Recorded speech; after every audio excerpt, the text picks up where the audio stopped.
మహాభారతంలోని ఒక పాత్ర అశ్వత్థామ. సప్త చిరంజీవుల్లో ఒకరు. అసలు సప్త చిరంజీవులంటే ఎవరో మీకు తెలుసా? అసలు వాళ్ళ పేర్లైనా తెలుసా? నేను చెప్తా వినండి. అశ్వత్థామ, బలిచక్రవర్తి, వ్యాస మహర్షి, హనుమంతుడు, విభీషణుడు, కృష్ణాచార్యుడు, పరశురాముడు.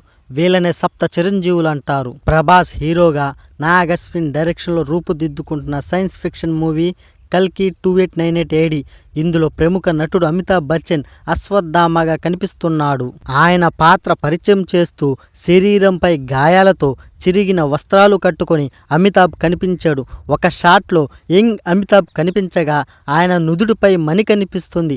ద్వాపర యుగం నుంచి దశావతారం కోసం ఎదురు చూస్తున్న ద్రోణాచార్య తనయుడే అశ్వత్థామ అని అమితాబ్ చెప్పడంతో ఇంతకీ అశ్వత్థామ ఎవరా అని నెటిజన్లు గూగుల్లో తెగ సెర్చ్ చేసేస్తున్నారు.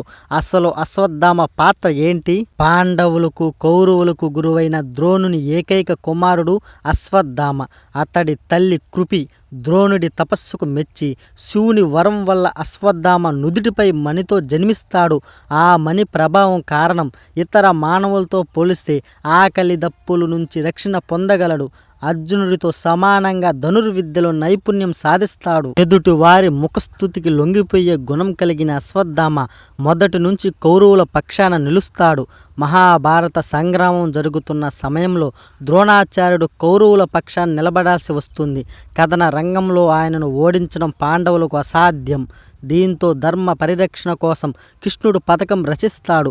జీవితంలో ఎప్పుడూ అసత్యం పలకని ధర్మరాజును పిలిచి అశ్వత్థామ చనిపోయాడని చెప్పమని కోరుతాడు. మొదట ధర్మరాజు అందుకు ఒప్పుకోడు.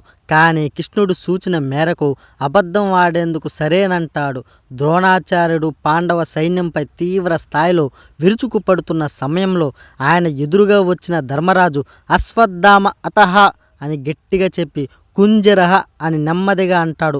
తన కుమారుడు అశ్వత్థామ మరణించాడనుకొని ద్రోణాచార్యుడు యుద్ధంలో అస్త్ర సన్యాసం చేస్తాడు. అదే అదునుగా భావించిన దుష్టద్యుమ్నుడు ద్రోణాచార్యును చంపేస్తాడు. ఆ తరువాత జరిగిన యుద్ధంలో కన్న దుర్యోధనులను ఇతర కౌరవ సైన్యాన్ని మట్టుబెట్టి మహాభారత యుద్ధంలో పాండవులు విజయం సాధిస్తారు. తండ్రి మరణం తర్వాత స్నేహితులు కౌరవులు నశించడం సహించలేకపోయిన అశ్వత్థామ తీవ్ర కోపంతో రగిలిపోతాడు. పాండవులను ఎలాగైనా అంతం చేస్తానని దుర్యోధనుడికి మరణానికి ముందు అతడికి మాట ఇస్తాడు. శివుని అనుగ్రహంతో వరం పొంది ద్రౌపది పుత్రులైన 5 మంది ఉప పాండవులు, వాళ్ళ పేర్లు తెలియదు కదా, నేను చెప్తా వినండి. ప్రతివిద్యుడు, శృత సోముడు, శృత కర్ముడు, శతనీకుడు, శృత శ్రేణుడు, వాళ్ళ పేర్లవి. ఇది తెలుసుకున్న శ్రీకృష్ణుడు పాండవులు అతడిని వెంబడిస్తారు. గురుపుత్రుడన్న కారణంగా చంపకుండా వదిలేస్తారు. అశ్వత్థామ కపటబుద్ధి తెలిసిన శ్రీకృష్ణుడు అతడిని ఎలాంటి దుశ్చర్యకు పాల్పడకుండా అడ్డుకునేందుకు పాండవులతో కలిసి కౌరవ శిబిరానికి వెళతాడు. అప్పటికే అశ్వత్థామ వ్యాసాశ్రమానికి వెళ్లడంతో కృష్ణుడు అక్కడికి కూడా వెళతాడు. కృష్ణుడితో కలిసి వ్యాసాశ్రమానికి వచ్చిన పాండవులను చూసిన అశ్వత్థామ కోపంతో రగిలిపోతాడు. కోపంలో విచక్షణ కోల్పోయి తన తండ్రి అనుగ్రహించిన బ్రహ్మాస్త్రాన్ని ఆపాండవీయం ఆవుగాక అని ప్రయోగిస్తాడు. ఆ అస్త్ర శక్తి వల్ల భూమి మీద ఉన్న పాండవులు వారి సంతతి మొత్తం నాశనమైపోతుంది. కానీ దాన్ని అడ్డుకోమని అర్జునుడిని ఆదేశిస్తాడు శ్రీకృష్ణుడు. బ్రహ్మాస్త్రాన్ని అడ్డుకోవాలంటే అదే అస్త్రాన్ని ప్రయోగించాలి. అర్జునుడి తపోశక్తి వల్ల అప్పటికే ఆ అస్త్రాన్ని పొంది ఉండడంతో పాండవులు క్షేమం చేకూరుగాక అని మరోవైపు నుంచి అస్త్రాన్ని ప్రయోగిస్తాడు. 2 బ్రహ్మాస్త్రాలు ఢీకొంటే ప్రళయమే, భూమండలమంతా సర్వనాశనమైపోతుంది.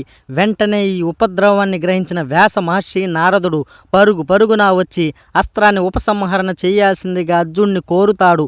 పెద్దల సూచన మేరకు అర్జునుడు తన అస్త్రాన్ని వెనక్కి తీసుకుంటాడు. మరి అశ్వత్థామ ప్రయోగించిన అస్త్రం మాటేమిటి గురువర్యా అని వ్యాసుని అర్జునుడు అడగ్గా, అస్త్రాన్ని ఉపసంహరించు, పాండవులని ఏమి చేయరు అని అశ్వత్థామకు వ్యాసుడు సూచిస్తాడు. వ్యాసుడి మాటకు గౌరవం ఇస్తున్నట్టు నటిస్తూనే పాండవీయ రాగ గర్భులు నశించుగాక అని అశ్వత్థామ తన అస్త్రాన్ని దిశ మారుస్తాడు. దాని ప్రకారం పాండవుల భార్యలు కోడళ్ళు గర్భాలను ఆ అస్త్రం విచ్ఛిన్నం చేస్తుంది. అప్పుడు ఉత్తర ఒకటే గర్భంతో ఉండడంతో ఆమె గర్భం విచ్ఛిన్నమవుతుంది. అశ్వత్థామ కుటిల బుద్ధికి శ్రీకృష్ణుడు కోపంతో అతడి తలపై ఉన్న సహస్రమణిని తీసి శపిస్తాడు. ఒంటి నుంచి రక్తం కారుతూ దుర్గంధంతో ఆహారం దొరక్క మండిపోతున్న శరీరంతో ఈ భూమి మీదే తిరుగు అని శపిస్తాడు. బ్రహ్మాస్త్ర ప్రయోగం వల్ల ఉత్తర గర్భంలో మరణించిన శిశువుకు కృష్ణుడు తన యోగమాయతో ప్రాణం పోసి బతికిస్తాడు.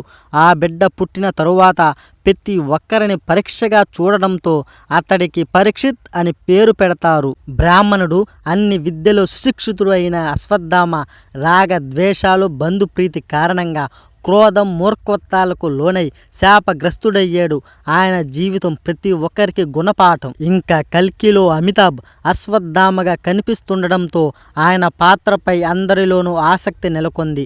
ద్వాపర యుగం నుంచి అశ్వత్థామ ఎందుకు శ్రీ మహావిష్ణువు 10వ అవతారం కోసం ఎందుకు ఎదురు చూస్తున్నాడు? అతడికి శాప విమోచనం అవుతుందా? తిరిగి ఆ సహజమని అశ్వత్థామకు చేరుతుందా?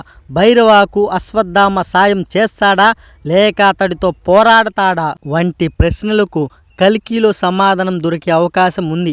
ఇంకా ఈ సినిమాలో దీపికా పదుకునే, కమల్ హాసన్, దిశా పటాని, రాజేంద్ర ప్రసాద్ కీలక పాత్రలో నటిస్తున్నారు. వైజయంతి మూవీస్ బ్యానర్పై ఈ సినిమా 600 కోట్ల భారీ బడ్జెట్తో రూపుదిద్దుకుంటుంది. విడుదల తేదీ ఇంకా ప్రకటించాల్సి ఉంది. ఈ వీడియో మీరు చూసి మీకు నచ్చితే ఈ వీడియోకి లైక్, షేర్ చేయకుండా కింద మీరెక్కడ చూస్తున్నారో మీ లొకేషన్ కింద కామెంట్ చేయండి. మీరెక్కడి నుంచి చూస్తున్నారో, నా సబ్స్క్రైబర్స్ ఎక్కడెక్కడ ఉన్నారో తెలుసుకోవాలని నాకు ఒక ఆశ.